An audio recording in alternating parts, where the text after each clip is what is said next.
Chapter कर रहे हैं इम्परफिकेशन इन सॉलिड। इम्परफिकेशन इन सॉलिड यानी डिफेक्ट, सॉलिड्स में जो डिफेक्ट्स आते हैं, डिफरेंट टाइप के डिफेक्ट होते हैं, उनके बारे में पढ़ेंगे। तो ये डिफेक्ट्स आते हैं क्यों? ये डिफेक्ट ड्यू टू हार्डनिंग, यानी आपको ये हैमर से जो मारते हैं तो उससे मेटल में जो डिस्टॉर्शन होती है उससे कुछ डिफेक्ट क्रिएट होते हैं, या ड्यू टू टेम्परेचर, मोस्टली जो टेम्परेचर से ड्यू टू डिफेक्ट जो क्रिएट होते हैं सॉलिड्स में, तो उसके बारे में हम पढ़ेंगे। Imperfection in solid, imperfection mean defect, defect in solid, ठीक है। डिफरेंट टाइप्स के डिफेक्ट हैं। लास्ट लेक्चर में आप ऊपर आपको शो हो रहा होगा, आई भी आप क्लिक करेंगे तो आप लास्ट लेक्चर में आ जाएंगे। मैं आपको सजेस्ट करूंगा कि इससे पहले जो है आप पॉइंट डिफेक्ट पढ़ लें। तो जब आप पॉइंट डिफेक्ट, क्योंकि मैं पहले करा चुका हूँ, वो आप पढ़ लीजिएगा। पॉइंट डिफेक्ट के बारे में मैं डिटेल में बता चुका हूँ, ठीक है। तो आज जो हम टॉपिक करने जा रहे हैं वो करने जा रहे हैं linear defect and planar defect. Linear defect जो है वो वन डायमेंशनल होता है, प्लेनर डिफेक्ट जो है वो टू डायमेंशनल होता है, ठीक है। तो इनको हम कवर करेंगे। तो चले आए पहले लीनियर डिफेक्ट करते हैं।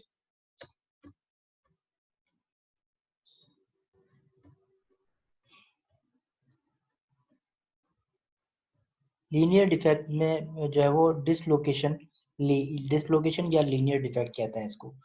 Dislocation is a linear defect और one dimensional defect around which some of atoms are misalign, ठीक है। तो इसमें कुछ एटम्स जो होते हैं वो मिसअलाइन होते हैं। अच्छा, इसमें दो हैं, edge dislocation and screw dislocation. तो पहले हम एज डिसलोकेशन पर बात करते हैं। Edge dislocations are linear defects. The interatomic bonds are significantly distorted only in the immediate vicinity, vicinity means neighbor surrounding, of the dislocation line. This area is called dislocation core. Dislocation also creates small elastic deformation of the lattice at large distance, ठीक है। ये एक crystal, perfect crystal form में है, regular form में, ठीक है। तो इस पे कोई शेयर स्ट्रेस इस पे हमने अप्लाई किया। शेयर स्ट्रेस से क्या हुआ, यहाँ पे जो है वो आपकी यहाँ पे टेंसाइल स्ट्रेस जो है वो क्रिएट हुई, ठीक है। और यहाँ पे कंप्रेसिव स्ट्रेस आ गई, ओके। यहाँ पे क्योंकि ड्यू टू स्ट्रेस से क्या हुआ, ये जो लाइन है ये ऊपर की तरफ चली गई, और इस लाइन को कहते हैं एज डिसलोकेशन। इस लाइन को क्या कहते हैं? एज डिसलोकेशन, क्योंकि यहाँ पे स्ट्रेस अप्लाई हुआ, ठीक है। और ये यहाँ पे फिर ये देखिए, ये कुछ टेंसाइल स्ट्रेस है यहाँ पे नीचे, और ऊपर आपको एक यानी ज्यादा एटम दिख रहे होंगे जो कंप्रेस्ड हुए हैं एक किस्म के। तो इस यहाँ पे ऊपर क्या है, कंप्रेस स्ट्रेस है, और नीचे क्या है, टेंसाइल स्ट्रेस है, ठीक है। तो ये जो ये टी उल्टा टी बना हुआ है, ये इस डिसलोकेशन एज कहते हैं इसको। अच्छा, और इसको जो है वो बर्गर वेक्टर कहते हैं, ये मैं आपको आगे बताऊंगा बर्गर वेक्टर क्या है। अच्छा, अब चलें, ये डिसलोकेशन दो किस्म के आपको मिलेंगी। एक तो ये उल्टा टी बना होगा, ठीक है। ये आपकी आ जाती है पॉजिटिव एज डिसलोकेशन। इस रीजन को कहते हैं कंप्रेशन, रीजन ऑफ कंप्रेशन, और इस रीजन को कहते हैं रीजन ऑफ टेंशन। इसी तरह अगर ये सीधा टी बना हो तो इसको क्या कहेंगे, नेगेटिव एज डिसलोकेशन। तो इस वाले रीजन को कहते हैं रीजन ऑफ टेंशन, और इस वाले रीजन को कहते हैं रीजन ऑफ कंप्रेशन, ठीक है। अब वेक्टर वर्ग की तरफ आते हैं। The describe the size and direction of the lattice distribution caused by a dislocation, we should introduce so called vector burger। Vector burger को बी से डिनोट करते हैं। To find the burger vector we should make a circuit from atom to atom. हमें burger vector को find करने के लिए एक सर्किट बनाना पड़ेगा जो एटम टू एटम बनाना पड़ेगा, ठीक है। Atom counting the same number of atomic distance in the direction, ठीक। If the circuit encloses a dislocation, it will be not closed. The vector that closes the loop is the Berger vector B. The magnitude and direction of the displacement of atom in a dislocation is defined by the vector called the Berger vector. ठीक है, burger vector यहाँ आपको यहाँ पे next slide में आपको define कर दूं। ये देखिए, ये आपकी कुछ एटम्स हैं, बाउंड है आपस में, और ये यहाँ से मैंने स्टार्ट किया 1 2, एक स्टेप, 2 स्टेप, 3 स्टेप, 3 स्टेप यहाँ से लेने। अब मुझे 4 स्टेप यहाँ से लेने, 1 स्टेप, 2 स्टेप, 3 स्टेप, 4 स्टेप। अब वापस यहाँ से, क्योंकि मैंने 3 स्टेप लिए थे, अब डाउनवर्ड भी मुझे 3 स्टेप लेने, 1 2 3। ये कुछ इस तरह स्टेप बन गया, ठीक है। और यहाँ से फिर मुझे 4 स्टेप लेना है, क्योंकि मैं ऊपर से भी 4 स्टेप लेकर आया हूँ, 1 2 3। और ये देखिए, ये इस सर्किट के बाहर जा रहा है, ये क्लोज सर्किट बन गया, ये इसके बाहर जा रहा है, ये 4। ये जो है आपका, ये 4, ये जो है आपका क्या है, क्लोज बर्गर वेक्टर है, ठीक है। ये क्या है, बर्गर वेक्टर। बर्गर वेक्टर को हम किससे डिनोटेट करते हैं, बी से। और ये बर्गर वेक्टर क्या होता है, burger vector is always perpendicular the edge dislocation, perpendicular to the edge dislocation. ये एज डिसलोकेशन है, बर्गर वेक्टर इज ऑलवेज, ये T for edge dislocation, always perpendicular to the edge dislocation, ठीक है। तो यहाँ पे ये बर्गर वेक्टर क्या होगा, E A equal to B. तो ये आपका burger vector, is burger vector always the edge dislocation perpendicular to the edge dislocation line is called burger vector, right. अच्छा, अब डिसलोकेशन की मोशन के बारे में हम पढ़ेंगे। डिसलोकेशन मोशन कैसे होता है, ये देखिए, ये आपका स्ट्रेस, शेयर स्ट्रेस अप्लाई हुआ, ठीक है। ड्यू टू शेयर स्ट्रेस क्या हुआ, यहाँ पे जो है वो डिस्टॉर्शन हो गई, ये डिसलोकेशन है, ये डिसलोकेशन, ये फर्स्ट 2 सेकंड। अब ये फर्स्ट ने क्या किया, इसको यहाँ पे डिसलोकेशन है, और यहाँ पे क्या होगी, डिस्टॉर्शन होगी, ठीक है। तो ये देखिए, ये डिसलोकेशन, और फिर सेकंड ने क्या किया, थर्ड को जो है वो डिस्टॉर्शन कर दिया, और ये डिस्टॉर्शन क्या हुआ, ये डिस्टॉर्शन सरफेस पे आ गया, ठीक है। तो ये हम क्या पढ़ रहे थे, ये इस मोशन को कहते हैं डिसलोकेशन मोशन में ये आता है इसका part, glide motion. Glide motion में क्या होता है, no tensile and compressive force in a glide motion. Dislocation motion में दो मोशन होते हैं, एक ग्लाइड मोशन होता है और दूसरा होता है क्लैम्प मोशन, ठीक है। क्लैम्प मोशन क्या है, ये आपने ग्लाइड मोशन देख लिया। अब क्लैम्प मोशन में क्या है, क्लैम्प मोशन में क्या होता है, positive climb of the dislocation due to vacancy annihilation. ये जो वैकेंसी है, ये ऊपर की तरफ जा रही होती है, यहाँ पे आके ये बैठ जाता है एटम्स का, इस वैकेंसी को यहाँ पे आ जाता है, ठीक है। तो अपर की तरफ जा रही होती है, इसको हम क्या कहते हैं, पॉजिटिव क्लैम्प, ठीक। नेगेटिव क्लैम्प, नेगेटिव क्लैम्प क्या है, नेगेटिव क्लैम्प जो है वो डाउनवर्ड की तरफ जा रही होती है, यहाँ पे आके यहाँ पे बैठ गए, तो इसको हम क्या कहेंगे, नेगेटिव क्लैम्प, ठीक है। तो ये दो किस्म के होते हैं, एक पॉजिटिव क्लिप, एक नेगेटिव क्लिप। तो ये है क्लिप मोशन कहलाता है, और ये ग्लाइड मोशन कहलाता है, ठीक है। तो ये डिसलोकेशन मोशन के दो पार्ट आ जाते हैं, ग्लाइड मोशन और ये क्लिप मोशन, ठीक। अच्छा, अब ये डिसलोकेशन एज मोशन हमने कवर कर लिया। इसके बाद है edge and screw dislocation. Screw dislocation में बी थ्रॉट of as being formed shear stress that applied produce the distortion. The upper front region of the crystal shifted by one atomic distance to the right relative to the bottom option.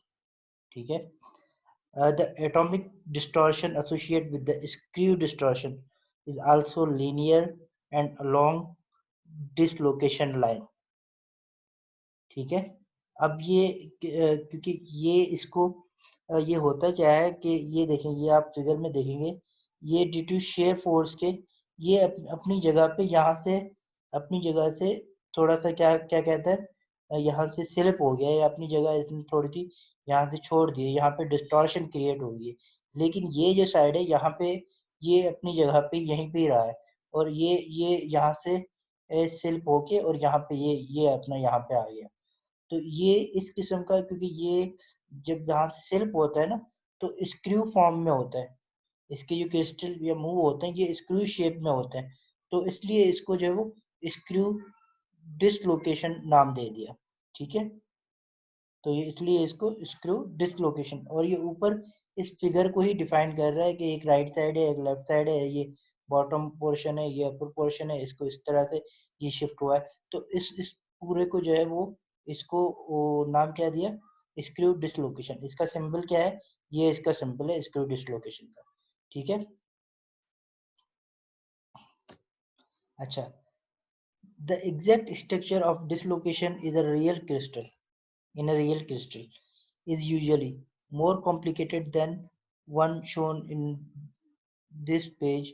Age and screw dislocation are just extreme form of the possible dislocation structure. Mostly dislocation actually mix age and screw character.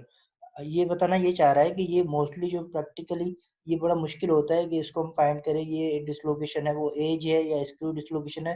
तो mostly जो है हमें दोनों ही एक साथ मिलते हैं, as और स्क्रू डिसलोकेशन एक साथ ही मिलती हैं। Why do dislocation come from? The number of dislocation in a material is expressed dislocation density, the total dislocation length per unit volume, or the number of dislocation interesting a unit area. Dislocation densities can vary 10 to the power 5 centimeter minus square in carefully solidified metal crystal to 10 to the power 12 centimeter minus square in heavily deformed metal. Right? Mostly crystal material, especially metal, have a dislocation in their as formed state mainly as a result of stress, which stress is a mechanical or thermal associated with the forming process. Right? अच्छा, उसके बाद में जो हम पढ़ेंगे ये हमने पढ़ा लीनियर डिफेक्ट। ठीक है, लीनियर डिफेक्ट के पास जो हम पढ़ेंगे प्लानर डिफेक्ट। तो प्लानर डिफेक्ट को मैं आपको थोड़ा सा स्लाइड में बता दूं।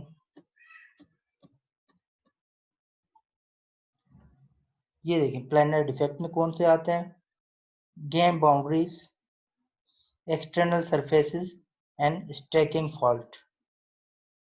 ग्रैंड बाउंड्रीज में वो होते हैं जो ड्यू टू रिएक्शन एटम्स, जब राइज एटम बड़े हो जाते हैं और उनकी बाउंड्रीज आपस में जाके मिलती हैं तो उसको हम कहते हैं gain boundaries.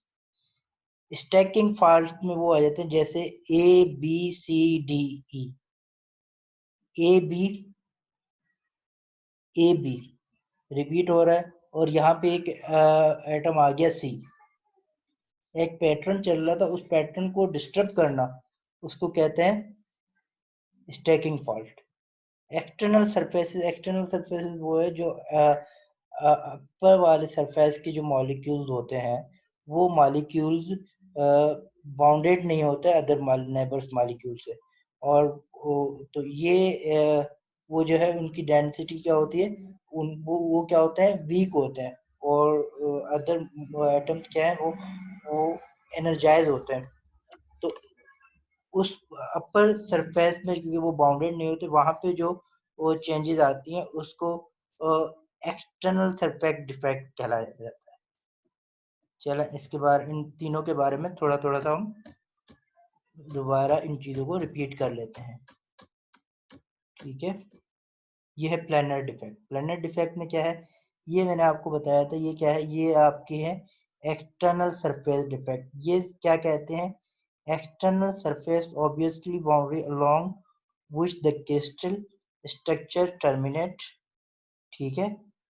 Surface atoms are not bounded to the maximum number of nearest neighbours, ये इसके साथ बाउंडेड नहीं है इन नियरेस्ट नाइबर्स के साथ, which leads to higher energy state than the bulk atoms, ठीक। the surface atom tends to minimize its surface area to reduce surface energy, ये surface energy को reduce कर देते हैं, ठीक है। तो इसको हम क्या कहते हैं? एक्सटर्नल सरफेस डिफेक्ट्स, ठीक है। ये प्लेनर डिफेक्ट का एक ये आ गया एक्सटर्नल सरफेस डिफेक्ट्स। अच्छा, दूसरा है गेन बाउंड्रीज। गेन बाउंड्रीज वो है, पहले इसको तो polycrystalline material comprised of many small crystal or grain. The grain have a different crystallographic orientation. There exists atomic mismatch within the region where region meet. These regions are called grain. ये जो reason है, ये reason chemical reaction क्या होता है, ये reason जो है वो बढ़ना शुरू हो जाते हैं, ये एटम जो है वो फैलना शुरू हो जाते हैं, ठीक है। इस रीजन में जब फैलना शुरू हो जाते हैं, यहाँ से कोई दूसरा एटम फैल रहा है और ये जब जहाँ पे आके ये मीट करते हैं, तो इसको हम क्या कहते हैं? इसको क्या कहते हैं? ग्रेन बाउंड्रीज, ठीक है। अच्छा, एक ग्रेन बाउंड्रीज, इसके अलावा एक और इसके अलावा एक और था ग्रैंड बाउंड्रीज के साथ, ये स्टैकिंग फॉल्ट। स्टैकिंग फॉल्ट उसको कहते हैं कि जैसे एक पैटर्न बना हुआ है एटम का, मॉलिक्यूल्स का, उनको हम नाम देते हैं A B C. Again repeat हुआ ए बी सी, और बीच में मॉलिक्यूल्स आ गया डी। तो ये डी क्या है? क्योंकि एक पैटर्न बना हुआ है, उस पैटर्न को डिस्टर्ब करना, और वो डी एटम एक आ गया, तो ये डी क्या है? ये डी बेसिकली स्टैकिंग फॉल्ट है। तो इस किस्म के स्ट्रक्चर को जो कहते हैं स्टैकिंग फॉल्ट। ये डिफरेंट टाइप्स के डिफेक्ट के जिनके बारे में हमने डिस्कस किया, लेकिन ये सारे जितने भी डिफेक्ट्स हमने पढ़े, ये नेक्ड आई से हमें नज़र नहीं आती। इसके लिए स्पेशल इक्विपमेंट के थ्रू यह जो उन डिफेक्ट पे हम स्टडी करते हैं, क्योंकि ये माइक्रोन्स लेवल पे हम स्टडी कर रहे होते हैं इन पे। तो ये डिफरेंट टाइप के डिफेक्ट्स हैं जिनके बारे में हमने पढ़ा। एक रह गया 3D वॉल्यूम डिफेक्ट, ये आप खुद कवर कर लीजिएगा, मेरे इस स्लाइड में मौजूद है। अगर आपको चाहिए हो तो मुझे कमेंट्स कर दीजिएगा, मैं आपको भेज दूंगा। Thank you very much.